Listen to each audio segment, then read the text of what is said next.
No, of course not. Of course not. Who were they? If the U.S. You had think high Pablo confidence. Escobar back? Well, first of all, let's be super clear about this. I don't think we knew the identities of any of the people in the boat. We might have known one or two, I don't know. But we certainly didn't know the identities of all 11. So nobody can characterize who all these people in any of these boats are. Now, I have enough confidence in the intelligence community to know that these are probably not guys out fishing or guys out, being tourists and stuff. They are almost certainly running drugs. But this really matters for the reason that you said.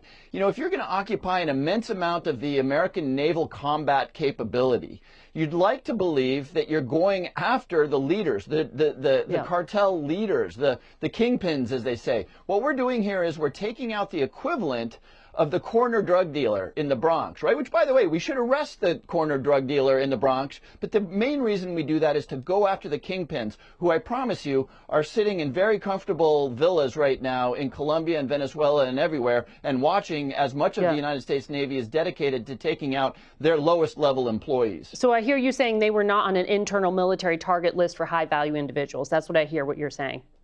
Well, this is an interesting question. I'm not at all convinced that there is a list of individuals. Now, this is what we do in the terrorism world, right? We designate high-value targets. We designate individuals.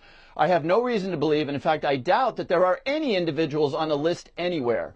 What we are doing, and I'm not going to get terribly specific about it for obvious reasons, but what we are doing is we're picking up that this boat may be carrying drugs, and to the administration, it doesn't matter who's in that boat, because, and look, they're saying this, because if this boat is actually carrying drugs, then we can strike it. So no, I don't think there is a list of individuals.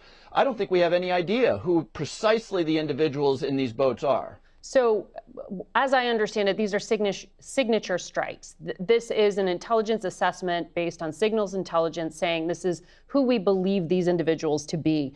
Some of these defenders of the Trump policy, like conservative columnists, have argued this is a precedent that was set by the Obama administration, which used signature strikes to kill alleged al-Qaeda operatives, including a U.S. citizen at one point in Yemen.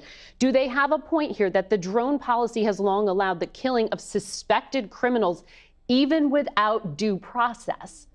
Well, there's a couple of really important distinctions. And you'll remember that the Obama administration, there was a lot of debate over whether signature strikes were okay or were not. The most important distinction is that Congress authorized the war on terror. There is an authorization for the use of military force.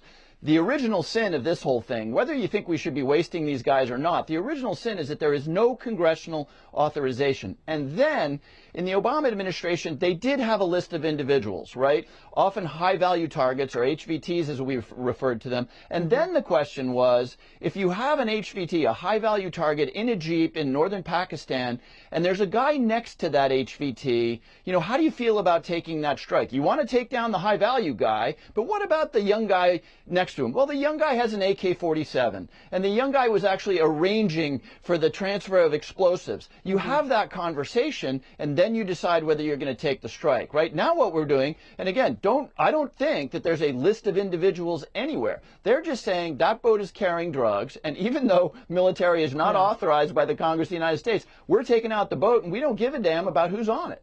Well, and when you say I don't think, you are a member of the Gang of Eight, so presumably that information should be shared with you if it does exist.